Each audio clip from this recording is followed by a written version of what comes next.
പ്രിയപ്പെട്ട സുഹൃത്തുക്കളെ, ഞാൻ ഐ പി ബിനുവിനെ കുറിച്ച് ചെയ്യുന്ന എനിക്ക് തോന്നുന്ന രണ്ടാമത്തെ വീഡിയോ ആണ്. ഐ പി ബിനു എന്ന് പറയുന്ന കഥാപാത്രത്തെക്കുറിച്ച് അത്ര ബഹുമാനമുള്ള ഒരാളുമല്ല ഞാൻ.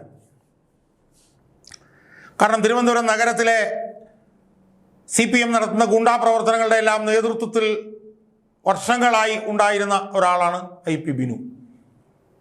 തിരുവനന്തപുരത്ത് നഗരത്തിൽ CPM നടത്തുന്ന ഗുണ്ടാ പ്രവർത്തനങ്ങളിൽ ഒരു അനിവാര്യ ഒരു അവിതർക്കിത സാന്നിധ്യമായിരുന്നു ഈ ഐ പി ബിനു എന്ന് പറഞ്ഞ ഈ കഥാപാത്രം.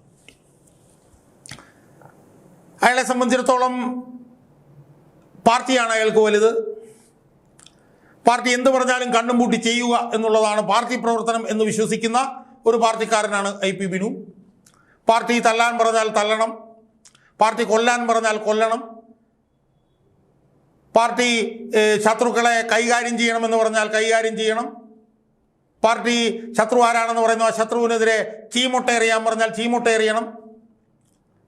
ഇതൊക്കെയാണ് പാർട്ടി പ്രവർത്തനം എന്ന് ധരിച്ചു വെച്ചിരുന്ന ഒരു പാർട്ടിക്കാരനാണ് ഐ പി ബിനു. അത് ശരിയോ തെറ്റോ എന്നുള്ളത് അയാളുടെ ബോധ്യത്തിൻ്റെ അടിസ്ഥാനത്തിലാണല്ലോ. അത് നമുക്ക് തെറ്റായിരിക്കാം, പക്ഷേ അയാൾക്ക് ചിലപ്പോൾ അത് ശരിയായിരിക്കും. അയാൾ തിരുവനന്തപുരത്ത് ഒരു പ്രാവശ്യം എന്തോ കൗൺസിലറായിരുന്നു എന്ന് തോന്നുന്നു. ഇത്തവണ 2025 നടന്ന തെരഞ്ഞെടുപ്പിൽ അദ്ദേഹം കുന്നുകുഴി വാർഡിൽ നിന്ന് മത്സരിച്ചെങ്കിലും അദ്ദേഹം തോറ്റുപോയി എന്നാണ് എനിക്ക് മനസ്സിലാക്കാൻ കഴിയുന്നത്. എന്തായാലും നമ്മൾ പുറത്തുനിന്ന് നോക്കുമ്പോൾ CPMൻ്റെ ഗുണ്ടാ പ്രവർത്തനങ്ങൾക്ക് നേതൃത്വം നൽകുന്ന ഒരു നേതാവായിട്ടാണ് നമുക്ക് ഐ പി ബിനുവിനെ അടയാളപ്പെടുത്താൻ വേണ്ടിയിട്ട് കഴിഞ്ഞിട്ടുള്ളത്.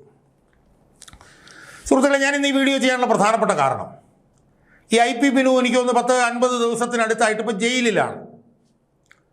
ആ ജയിലിലായിട്ടുള്ള ഐ പി ബിനുവിനെ ആശുപത്രിയിലേക്ക് കൊണ്ടുവന്ന ഒരു ചിത്രം ഞാൻ സോഷ്യൽ മീഡിയയിൽ ഞാൻ കാണാനിടയായി. ഇത് പറഞ്ഞാൽ അതിദയനീയമാണ് ആ ചിത്രം എന്നാണ് എനിക്ക് സൂചിപ്പിക്കാനുള്ളത്. സത്യത്തിൽ ആ ചിത്രം അതിദയനീയമായിട്ടുള്ള ചിത്രം കണ്ടതുകൊണ്ടാണ് ഞാൻ ഈ കാര്യത്തിൽ വീണ്ടും ഒരു വീഡിയോ ചെയ്യണം എന്ന് ഞാൻ ആഗ്രഹിച്ചത്.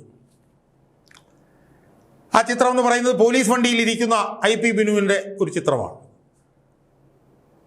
ഇങ്ങനെ ആ പോലീസ് വണ്ടിയിലെ ആ ജനലിൻ്റെ ഭാഗത്തുള്ള വലയിൽ ഇങ്ങനെ കൈയും പിടിച്ചിട്ട് ഇങ്ങനെ പരീക്ഷീണനായി എങ്ങോട്ടോ നോക്കിയിരിക്കുന്ന ഐ പി ബിനുവിനെ കണ്ടു. അയാളുടെ കയ്യിൽ ഒരു വിലങ്ങുമുണ്ട്.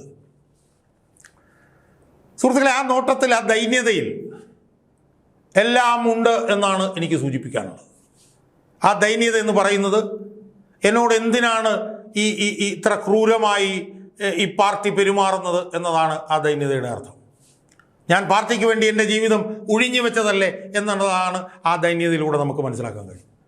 പാർട്ടി പറഞ്ഞതെല്ലാം ചെയ്തവനല്ലേ ഞാൻ, എന്നാൽ എന്തിനാണ് എന്നെ പാർട്ടി ഇങ്ങനെ അവഗണിക്കുന്നത് എന്നത് അയാളുടെ ചോദ്യത്തിൽ, അയാളുടെ ആ കണ്ണുകളിൽ ആ സന്ദേശം നമുക്ക് കാണാൻ കഴിയും. സുഹൃത്തുക്കൾ, അയാളൊന്നും പറയുന്നില്ല. അയാൾ ആ ജനലിൽ കൂടെ പുറത്തേക്ക് നോക്കിക്കൊണ്ടിരിക്കുന്ന ആ ഐ പി ബിനുവിൻ്റെ ആ മുഖത്തേക്ക് നമുക്ക് തോന്നിയാൽ ആ സന്ദേശം is writ large on his face. എന്തിനാണ് എന്നെ ഇങ്ങനെ പീഡിപ്പിച്ചത്? പാർട്ടി പറഞ്ഞതെല്ലാം ചെയ്തു തന്നവനല്ലേ ഞാൻ. പാർട്ടി എന്നോട് ചെയ്യാൻ പറഞ്ഞതൊന്നും എന്തിനാണ് ചെയ്യുന്നതെന്നോ അല്ലെങ്കിൽ ശരി തെറ്റെന്തോ എന്ന് ചോദിക്കാതെ ചെയ്തവനല്ലേ ഞാൻ, നടപ്പിലാക്കിയവനല്ലേ ഞാൻ. പാർട്ടി എന്തു പറഞ്ഞാലും അച്ചടക്കത്തോടുകൂടി ഇതുവരെ ചെയ്തവനല്ലേ ഞാൻ. അതിൽ ശരിയോ തെറ്റോ ഞാൻ നോക്കിയിട്ടുണ്ടോ എന്നുള്ള ഒരു ഒരു ഒരു ഒരു ഒരു ഒരു സന്ദേശം അയാളുടെ മുഖത്ത് നമുക്ക് കാണാൻ കഴിയില്ലേ സുഹൃത്തുക്കളെ? കയ്യിൽ വിലങ്ങിട്ടിട്ടുണ്ട്. അതിനെ പാർട്ടിക്കാരൻ എതിർത്ത് പോസ്റ്റുകളും കാര്യങ്ങളും ഒക്കെ ഇടുന്നുണ്ട്. അതിൽ ശരി ഉണ്ടാവാൻ, ചിലപ്പോൾ തെറ്റുണ്ടാവാം. ഞാനതിൻ്റെ വിശദാംശങ്ങളിലേക്കൊന്നും പോകുന്നില്ല. പക്ഷേ അയാളുടെ കയ്യിൽ വിലങ്ങ് വരാനുള്ള കാരണം എന്താ? അയാൾ ചെയ്ത കുറ്റത്തിൻ്റെ തീവ്രത കൊണ്ടാണ്. എൻഫോഴ്സ്മെൻറ്റ് ഡയറക്ടറേറ്റ് എന്ന് പറയുന്ന ഒരു കേന്ദ്ര സംഘടനയുടെ ഉദ്യോഗസ്ഥന്മാരെ വധിക്കാൻ ശ്രമിച്ചു എന്നുള്ള കേസാണ് അയാൾക്കെതിരെ ചുമത്തിരിക്കുന്നത്. സ്വാഭാവികമായതിന് ചിലപ്പം വിലങ്ങ് അയാളുടെ കയ്യിൽ ഇടേണ്ടി വരും. അതായിരിക്കും വിലങ്ങിട്ടിട്ടുള്ളത്. ഞാനിപ്പോൾ അയാളെക്കുറിച്ച് കേൾക്കുന്ന കാര്യങ്ങൾ ഹൃദയഭേദകമാണ് എന്ന് എനിക്ക് സൂചിപ്പിക്കുകയാണ്. എനിക്കൊന്നൊരു 40-45 വയസ്സുള്ള ഒരു മനുഷ്യൻ, അല്ലെങ്കിൽ എത്രയും പ്രായമൊക്കെ ആയിരിക്കാം അയാൾക്ക് ചിലപ്പോൾ ഉള്ളത്. ഞാൻ മനസ്സിലാക്കുന്നത് അയാളിപ്പം കടുത്ത പ്രമേഹ രോഗിയാണ് എന്നാണ്. അയാൾ എനിക്ക് തോന്നുന്നത് ഏതാണ്ട് ജൂൺ 1 മറ്റോ ജയിലിലായതാണ്. ഇപ്പോഴേ ജൂലൈ 17 ആയിരിക്കുന്നു. ഏതാണ്ട് 47 ദിവസമായി അയാൾ ജയിലിൽ കഴിയുകയാണ്. അയാളുടെ കാലിൽ പ്രമേഹം കൂടിയിട്ട് കാല് മരവിക്കുന്ന സ്ഥിതി ഉണ്ടോ എന്നൊക്കെ ഉള്ള നിലയിലുള്ള സംസാരങ്ങൾ ആണ് എനിക്ക്. കൊളസ്ട്രോൾ ഉണ്ട്, പ്രഷറുണ്ട്. അയാളെ ഇപ്പോൾ ആരും തിരിഞ്ഞു നോക്കുന്നില്ല എന്നാണ് നമ്മൾ കേൾക്കുന്നത്. ഇത്ര ദയനീയമാണ് അവസ്ഥ എന്ന് ആലോചിച്ച് നോക്കിയ സുഹൃത്തുക്കൾ.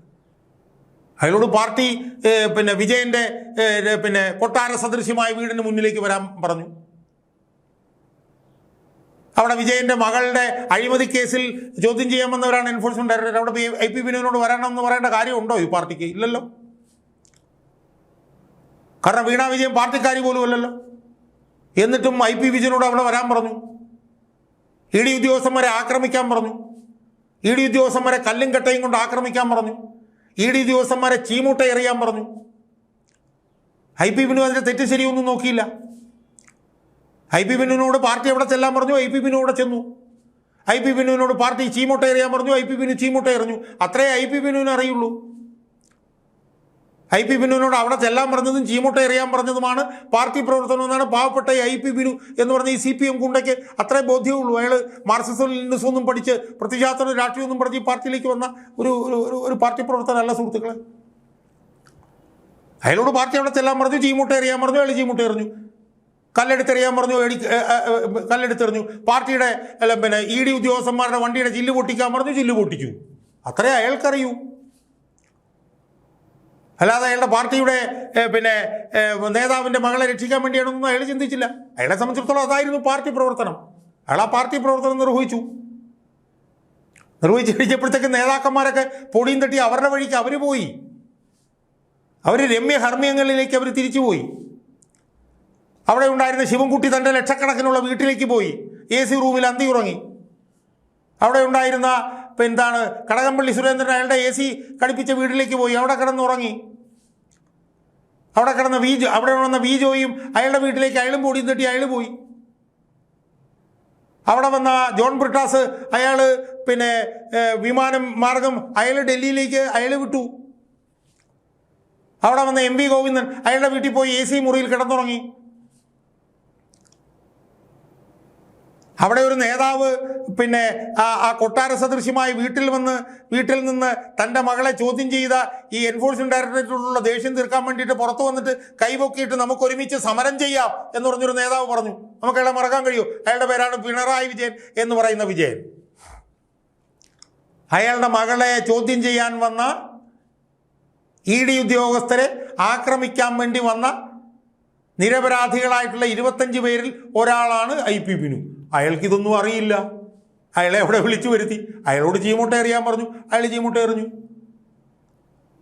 എന്നാൽ വിജയൻ വന്ന് അവിടെ നിന്ന് പറഞ്ഞല്ലോ നമുക്കൊരുമിച്ച് പോരാടാന്ന്. ആ വിജയനോടാണ് ഞാൻ ചോദിക്കുന്നത്. എൻ്റെ മനസ്സ് വിഷമിക്കുന്നതുകൊണ്ട്, എൻ്റെ മനോവ്യഥ കൊണ്ടാണ് ഞാൻ ചോദിക്കുന്നത്. വിജയ, നിങ്ങൾ കാണുന്നുണ്ടോ ഈ IP ബിനുവിൻ്റെ ഈ ദയനീയാവസ്ഥ?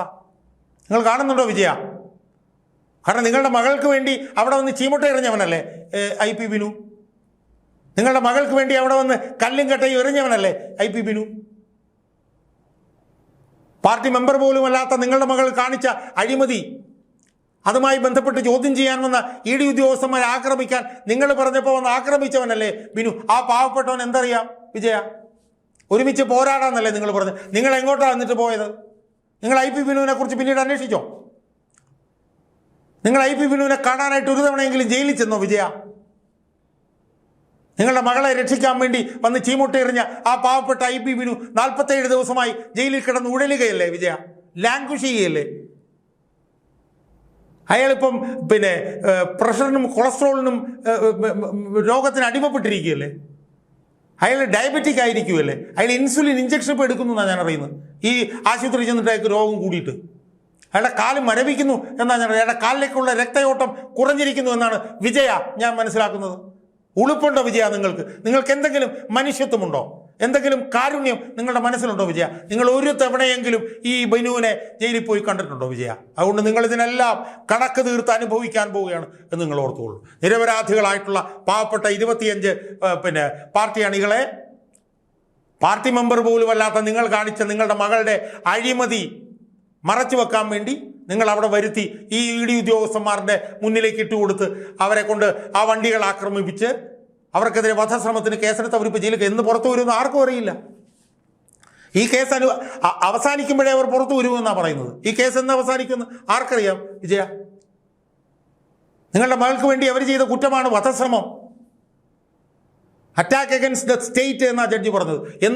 എന്ന് പിന്നെ ജയിലിൽ നിന്ന് പുറത്തേക്ക് വരുമെന്ന് ആർക്കറിയാം? IP ബിനുവിൻ്റെ ഒക്കെ അവസ്ഥ എന്താകുമെന്ന് ആർക്കറിയാം? IP ബിനു ജീവനോടെ ആ ജയിലിൽ നിന്ന് പുറത്തു വരുമല്ലോ എന്ന് ആർക്കറിയാം? വിജയ, ആലോചിച്ച് നോക്കൂ നിങ്ങൾ. അതുകൊണ്ട് വിജയൻ അനുഭവിക്കുമെന്ന് മാത്രമേ എനിക്ക് സൂചിപ്പിക്കാനുള്ളൂ. അതുകൊണ്ട് എന്തെങ്കിലും ലജ്ജയും ഉളുപ്പും ഉണ്ടെങ്കിൽ നിങ്ങൾ ഒരു തവണയെങ്കിലും ഈ IP ബിനുവിനെ ജയിലിൽ പോയി ഒന്ന് സന്ദർശിക്കാൻ തയ്യാറാവണം എന്നാണ് എനിക്ക് വിജയനോട് ഈ അവസരത്തിൽ സൂചിപ്പിക്കാനുള്ളത്.